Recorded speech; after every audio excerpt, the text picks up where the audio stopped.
So now we're going to look at calculating molar mass again, but I'm going to do it to a much harder thing than just lithium.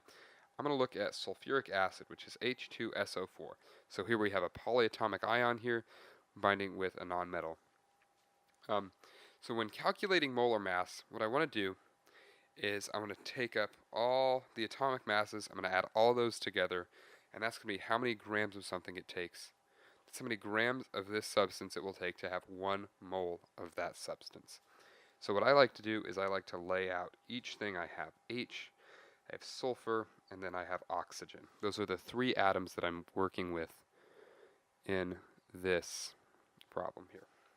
So then I'm going to plot my periodic table. Oh, fine focus.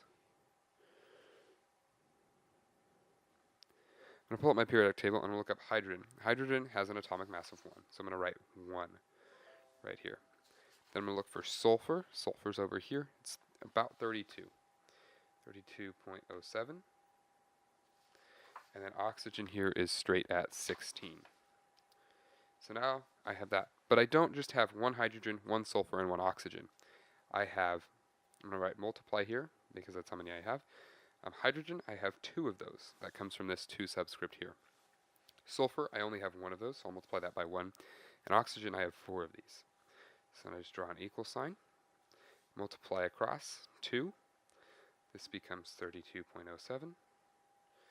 And then this 16 becomes 64.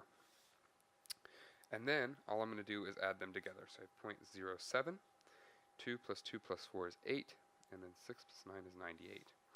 So I have 98, takes 98 grams of sulfuric acid, H2SO4, to have 1 mole of it. And remembering that that mole stands for 6.02 times 10 to the 23rd. So this H2SO4, or sulfuric acid, if I have 98 grams of it, which is kind of a lot, then I would have 1 mole of that substance, or 6.02 times 10 to the 23rd particles of this substance. So that's kind of more on molar mass. I hope that was helpful.